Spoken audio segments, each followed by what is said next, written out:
was driving home, it'd just been a normal day at work. I was going to Pets at Home actually because it was my dog's birthday the next day. So yeah, I was off to buy him presents.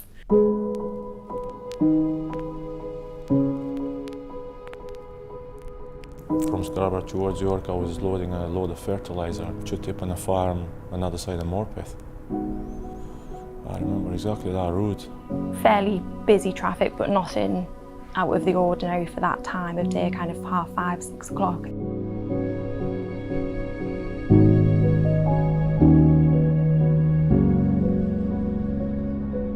I remember when I came to the junction M1 from York. After a few good miles, I remember the orange lights on, saying congestions on junction 61, I think it was. I've seen this all the time, and on those roads in Britain, and you know, there's an accident, there's a breakdown, there's a damage, or police activity or recovery activity, something. Just before the slip road is when I could see the big queue of traffic ahead. Looked in my rearview mirror to make sure the cars that I could see were slowing down. It was probably less than a second when... Looked ahead, and then the next thing it was just...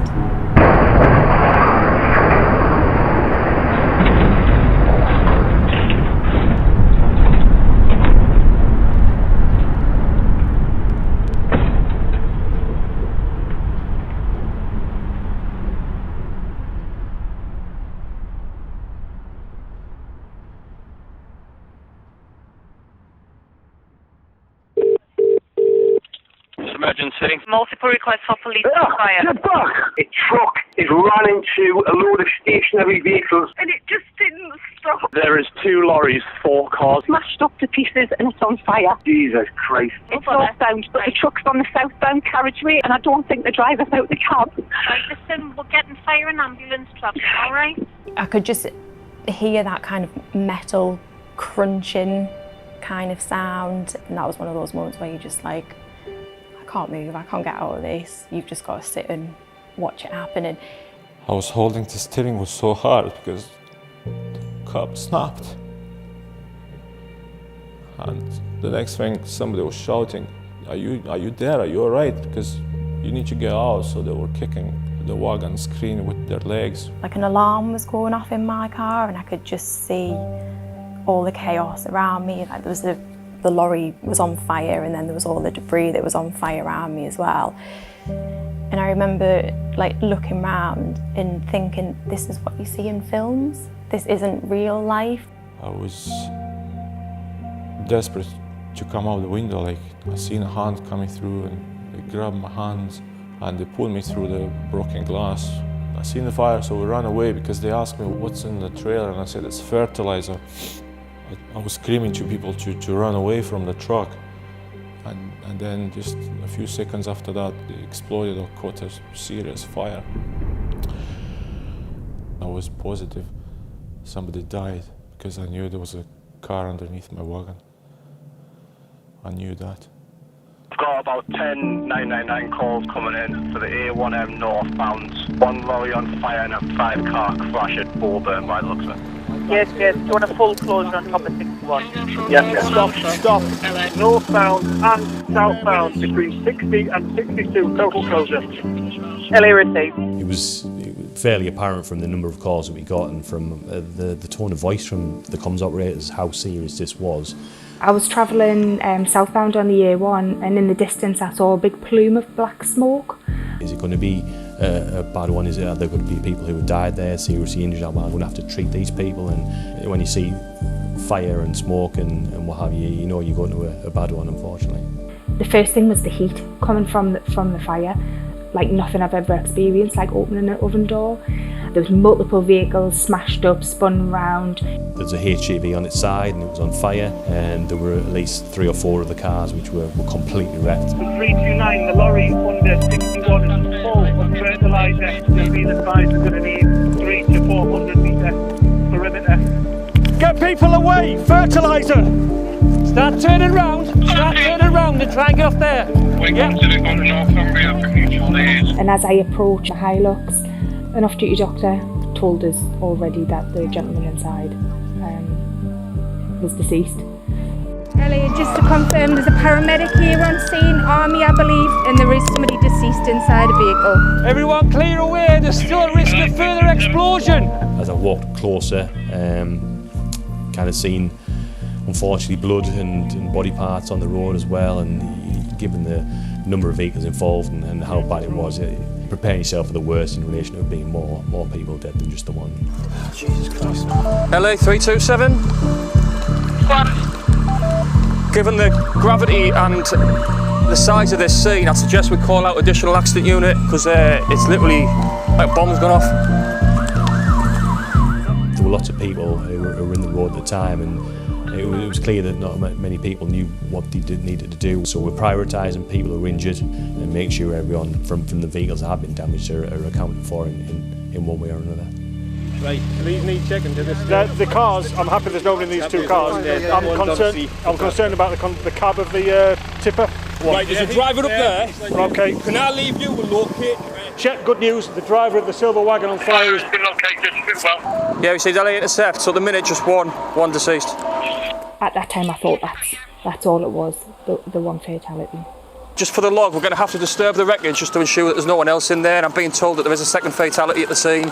To be totally honest, it wasn't till some time after that I was made aware that there were actually two people in that car. It was crushed beyond all recognition is the best way I can describe it. And that's gone into another private motor vehicle. Okay, right. We can see at least two obvious fatalities. That's a minimum of two in that one. Right. Minimum, right? Because of the fire in the lorry, you couldn't see that there was another car sort of in the fireball. You couldn't see that. I think it was once the fire brigade had put out the fire, that's when it became clear. Yeah, there's two deceased that are badly burned. Definitely deceased. Maybe more in the vehicle that's been hit by the heavy. That is what we're dealing with. I'm pleased to declare this now a major incident. LA 327. Quiet. Confirm accident unit have been contacted, please. Absolute carnage down here. Yes, yes. We had lots of us working on the detail of trying to find out what vehicle had set on fire, who was in it, and ultimately how many people were in it. But he thinks there's a passenger and he thinks there's a driver, but that passenger may have come from the back seat, it's unclear. He's trying to get head and tail of the car because it's the only recognisable bit's the engine block. I'm trying to think of where a VIN number might be that's not been destroyed to try and get a registration. Stays the deceased dog here as well in the carriageway in lane 2 on the northbound. Possible causation, obviously not confirmed at the minute. Laid in the road was a family pet, and we used the chip in the dog's neck to start the ball rolling, and ultimately we got a home address from that. We'd been able to establish that Elaine and David weren't where they should be, and that's when we knew it was likely to be them. And we couldn't say that. And how do you go to someone's family and tell them that they've been killed in a car crash is bad enough, but to think that they're never ever going to be given that opportunity to say goodbye and be able to touch them again or hug them again. Small, about 5'0", strong-willed, strong-minded, strong in general, to be honest. Brought me up pretty much by herself up until I was about 7 when she met my dad, my stepdad. He sort of took me on as his own son. Give me the key to the world, really. He took me on holiday, he took me to football games and did everything you would want from a dad. My wife came in sort of early in the morning, 5, 6ish, something like that, and she handed me the phone, and on the other end of the phone was the dad, and then he told me that initially my mum had been involved in a car accident and had died, and then he told me my dad had also been killed. Yeah, it's pretty bad, and you don't know if you've never had to go through this process before. You've never had to plan funerals, you've never had to do all that sort of stuff. You just deal with it however you deal with it. I don't think there's certainly no right or wrong answer, but I don't know if there's a way of explaining it. You just kind of got to muddle on. It's weird, like I, in a weird way, feel guilty. just sheer luck that I was as far down the road as I was, and other families are having to grieve for their loss, and it just doesn't seem fair. Most importantly is to make sure you're getting the treatment that you need for your injuries, which are at the moment just what we can see. She had a foil blanket wrapped around her. Obviously explained that she was involved in the collision as well, and that she was pregnant at the time as well. And well, the day it happened, I was 26 weeks pregnant, never had any worries or anything like that, but then obviously after it happened, that flipped completely, and it was just everyday paranoid that something was wrong. How far along are you? 26 weeks. Okay. Yeah, absolutely essential you check. I was just extremely thankful that she was okay. No one wants to see anyone die as a result of a collision on the road, but especially someone who's pregnant, yeah, that would have been heartbreaking. Very, very luckily she was absolutely fine. But that again, that could have been so different. You know, we're humans as well, and we have feelings, although you've got to have a bit of a game face. Do us a favour, see that FedEx truck's got CCTV in the cab. Are you alright?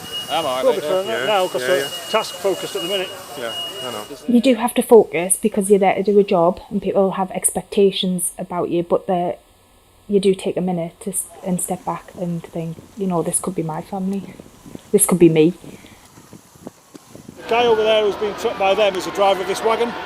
This one here? Yeah, Eon somebody. I've got his name, I've got his details. It was identified that he was the person who was driving the HGV, and given the state of that HGV, the fact it was on its side and it was on fire, and you know, I was quite surprised that he came out of it relatively unscathed. What happened? Well, everything happened too fast. Everybody pulled the brakes super fast. Okay. Well, not super fast, and I didn't have time to react, you know, for such a big machine. Yeah. You know, and the next thing I was trying to come this side on the middle, like. You know. I think I steered a little bit left, trying to hit another lorry in the front of me. I was hoping to stop in his trailer without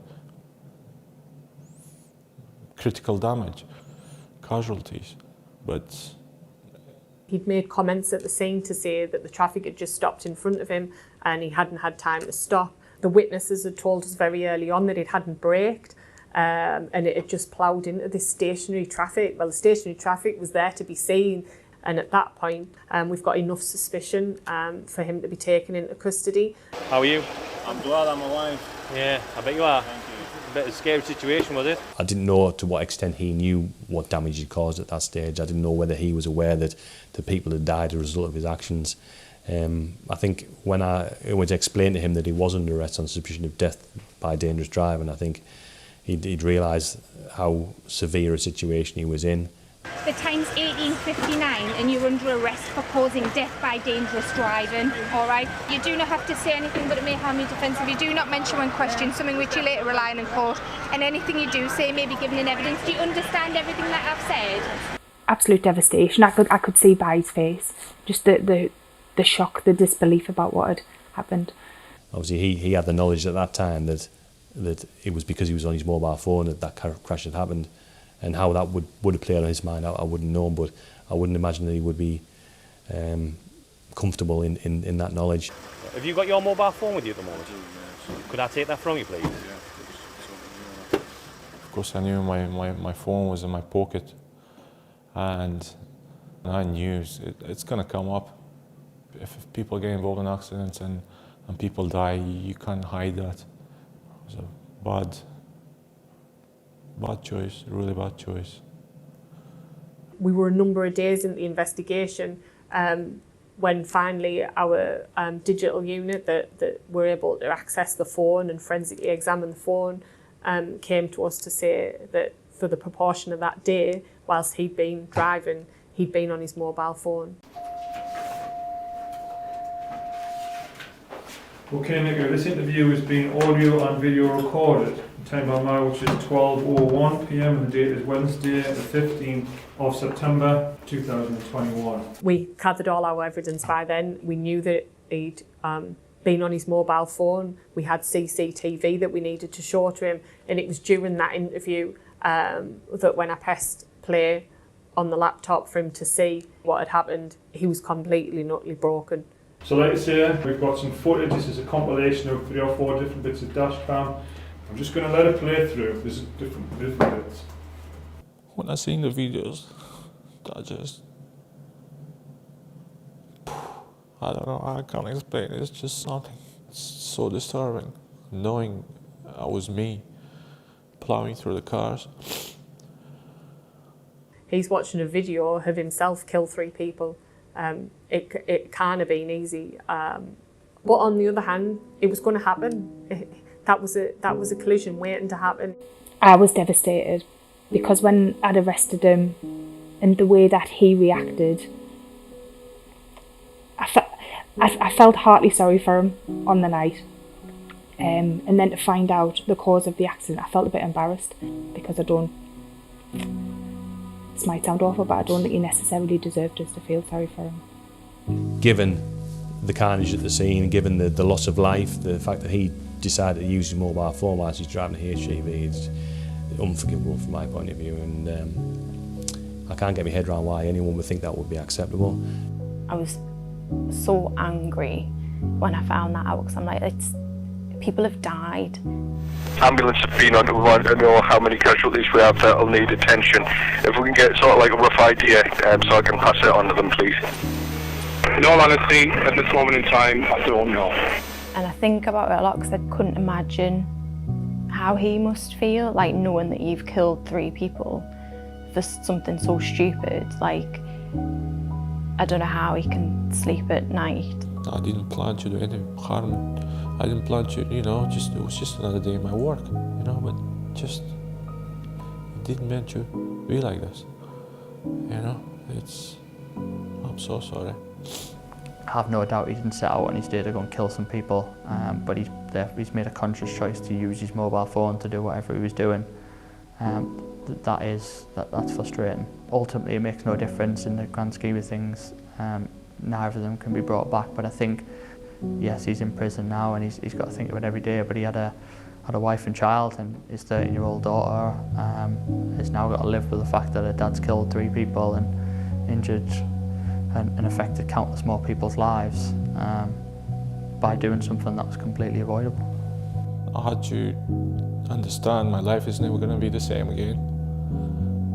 I have to pay for my mistakes. Away from the real world and friends and family.